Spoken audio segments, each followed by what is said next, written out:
Bienvenue dans Euronews Soir, votre rendez-vous d'actualité européenne et internationale. Voici les titres de ce journal. Des tensions toujours dans le détroit d'Ormuz. Le Royaume-Uni va déployer un deuxième navire de guerre pour garantir la liberté de navigation dans cette zone stratégique.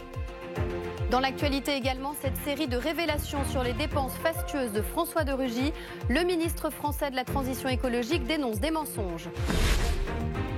Et puis l'inauguration en grande pompe d'un mastodonte à Cherbourg, le Suffren, un sous-marin nucléaire d'attaque de nouvelle génération sur lequel plus de 10 000 personnes ont travaillé.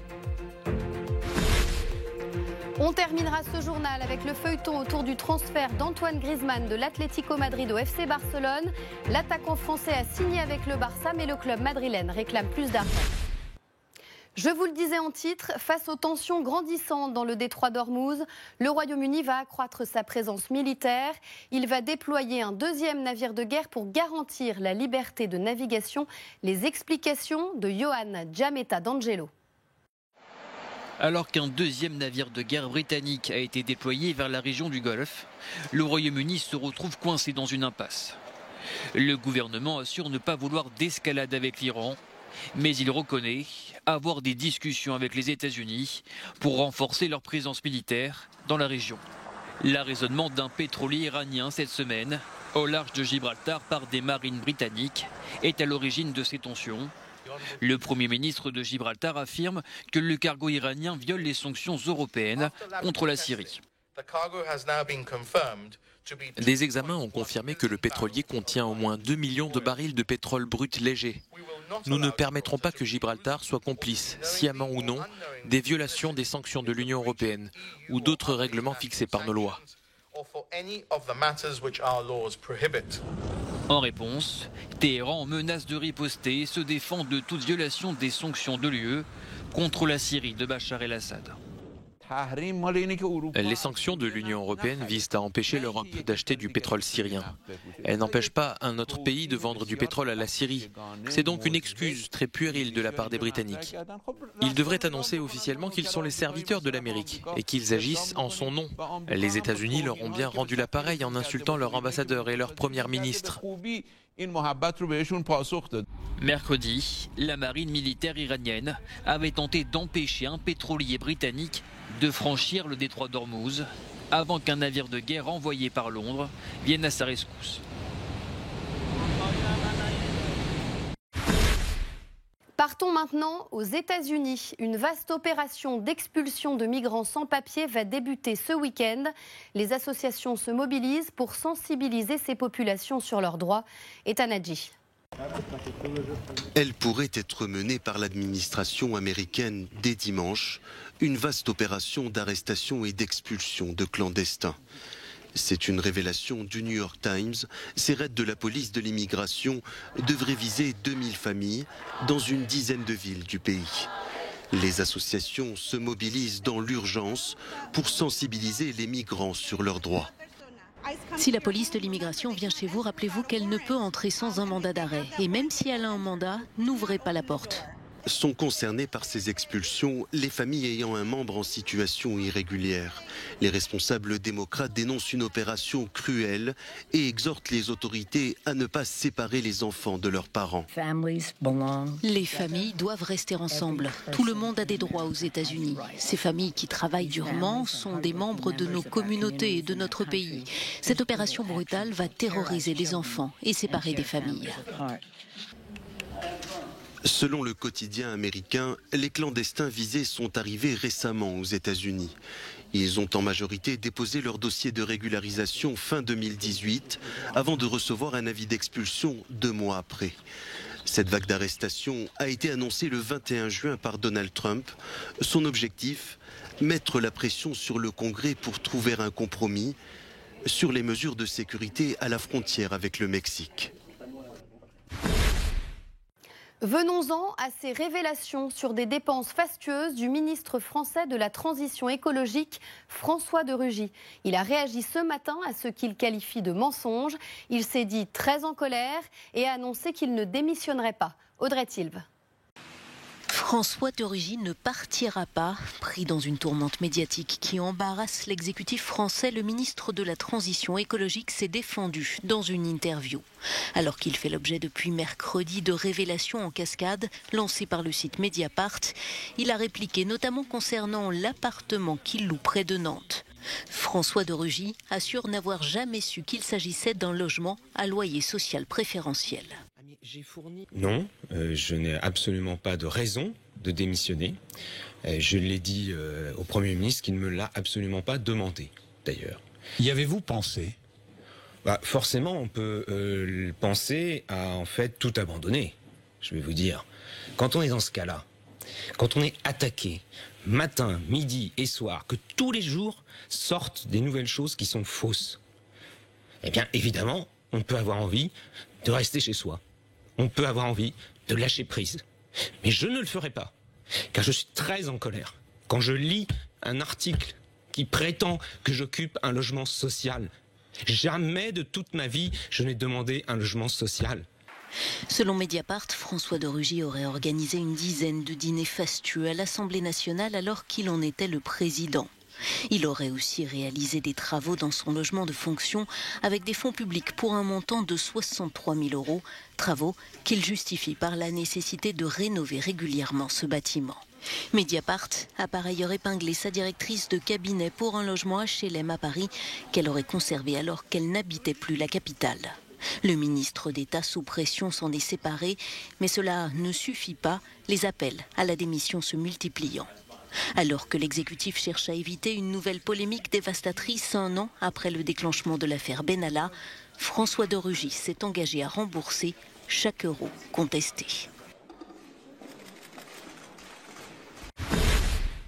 C'est un événement pour la marine française, le lancement d'un nouveau sous-marin nucléaire d'attaque, le Suffren, plus puissant et plus discret que la génération précédente. Récit de l'inauguration avec Ethan Hadji. Une cérémonie en grande pompe pour le lancement du Suffren, le sous-marin nucléaire français dernier cri. Sur le site de Naval Group à Cherbourg, difficile de ne pas le remarquer, un monstre d'acier noir de 99 mètres de long et 5300 tonnes. La fabrication de ce joyau de la marine aura nécessité 12 ans et l'assemblage de plus de 800 000 pièces. Une réussite industrielle made in France, saluée par le président Emmanuel Macron. Plusieurs de nos entreprises, ce ne sont pas seulement des sous-marins que vous construisez ici. Ce que vous construisez, c'est bien l'indépendance de la France. Ce que vous construisez, c'est notre souveraineté. Ce que vous façonnez par vos gestes patients, minutieux, c'est notre liberté d'action. C'est notre statut même de grande puissance dans le monde. Le Suffren est le premier exemplaire d'une série de 6 submersibles du programme Barracuda. Le mastodonte pourra aller à 350 mètres de profondeur et naviguer jusqu'à 70 jours en parfaite autonomie. Parce que la sécurité des Français passe par des équipements au plus haut standard, comme l'est le Suffren, qui est plus discret, plus furtif, plus rapide, plus endurant et plus autonome, doté de missiles de croisière, permettant de frapper en profondeur et capable de déployer des forces spéciales en immersion, fait entrer nos forces sous-marines dans une nouvelle ère. Coût du programme tout de même, 9 milliards d'euros. Sa mise à l'eau aura lieu à la fin du mois. Le dernier sous-marin de la série devrait entrer en service en 2030. Et puis cette affaire en Espagne qui n'est pas sans rappeler le cas du Français Vincent Lambert. Un hôpital près de Madrid est au cœur d'une bataille judiciaire dans un dossier qui pose la question délicate de la fin de vie de patients atteints de troubles irréversibles. L'affaire Lambert n'est pas un cas isolé en Europe. En Espagne, cet hôpital d'Alcalá de Henares est actuellement au centre d'une bataille judiciaire. Une de ses patientes est atteinte d'une maladie neurodégénérative depuis 20 ans et l'équipe médicale estime qu'en cas d'arrêt cardio-respiratoire, recourir à des techniques avancées de réanimation relèverait de l'acharnement thérapeutique. La famille et une association religieuse ont porté plainte. La justice doit désormais statuer. Nous sommes très contents parce qu'une vie a été sauvée, la vie de Maria Teresa. Une personne qui veut se battre, une famille qui veut qu'elle se batte pour une vie digne. Âgée de 54 ans, Maria Teresa Blanco ne peut ni parler ni se mouvoir. Elle a déjà souffert de plusieurs arrêts cardio-respiratoires. Pour l'équivalent espagnol du Conseil national de l'ordre des médecins, le code de déontologie médicale justifie le choix de l'établissement. Lorsqu'il s'agit de mesures extraordinaires, en particulier si elles sont très fortes, très techniques et qu'elles engendrent un niveau élevé de souffrance chez le patient sans qu'aucun résultat ne soit garanti, notre code de déontologie nous enjoint de ne pas les mettre en œuvre et nous considérons même que ce serait une mauvaise pratique.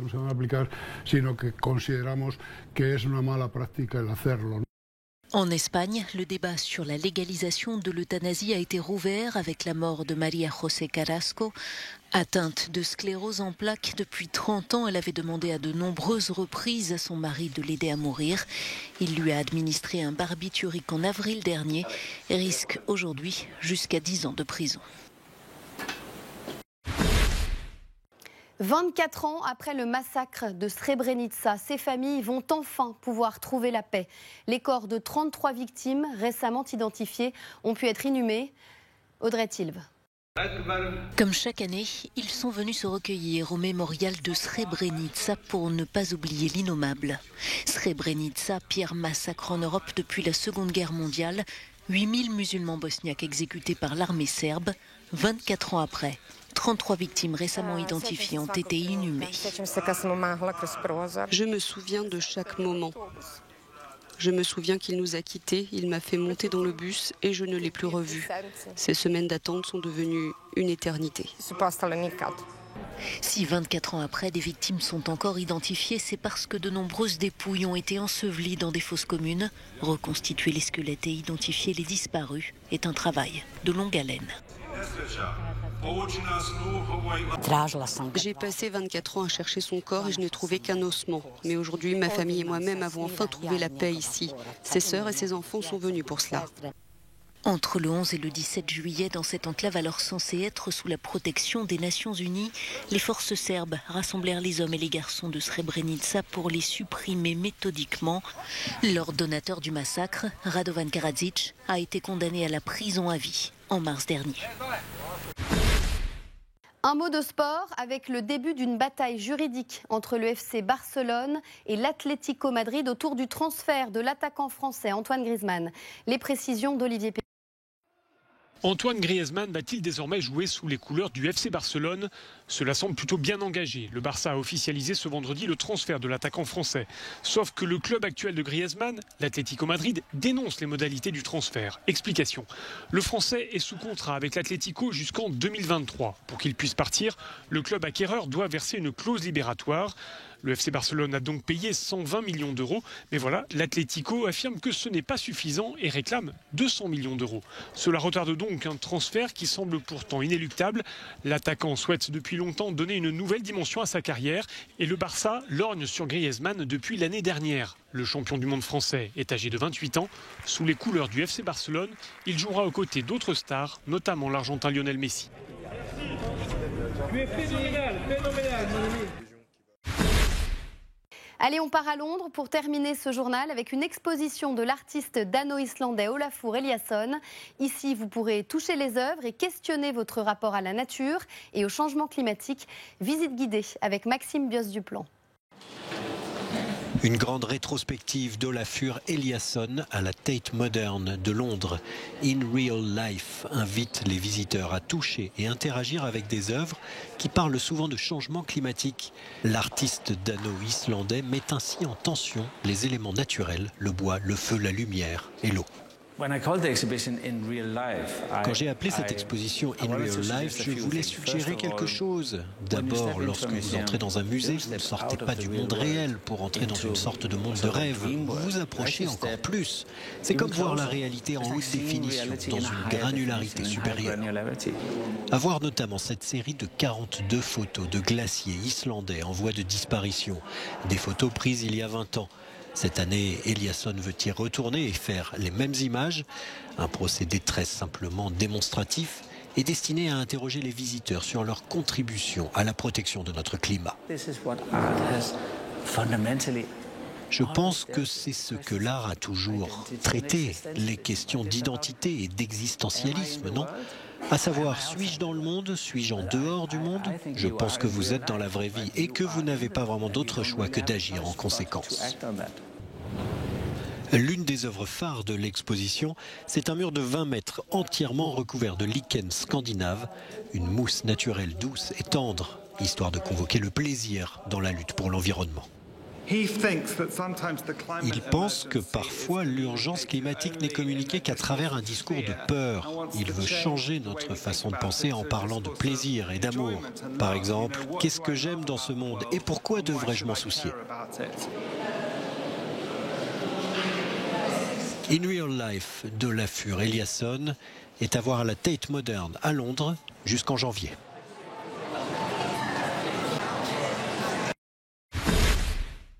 C'est la fin de cette édition. Merci de l'avoir suivi.